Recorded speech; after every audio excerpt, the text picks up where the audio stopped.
अस्सलाम वालेकुम व्यूवर्स, आप देख रहे हैं हमारा YouTube channel Honey live with flowers. तो आज हम आए हैं टमाटर, जहाँ टमाटर की बेलें लगी हुई हैं। बहुत प्यारा मंज़र है।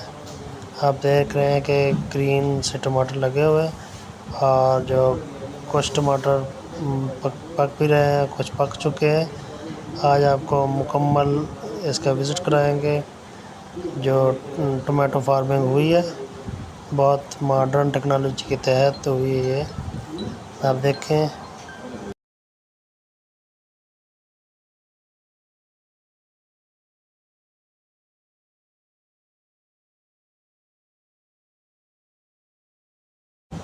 तो व्यूअर, जैसा कि आपको मालूम है कि टमाटर हर सालन में इस्तेमाल होता है, जिससे सालन का जायका बहुत ही प्यारा उम्दा हो जाता है, टेस्टी हो जाता है।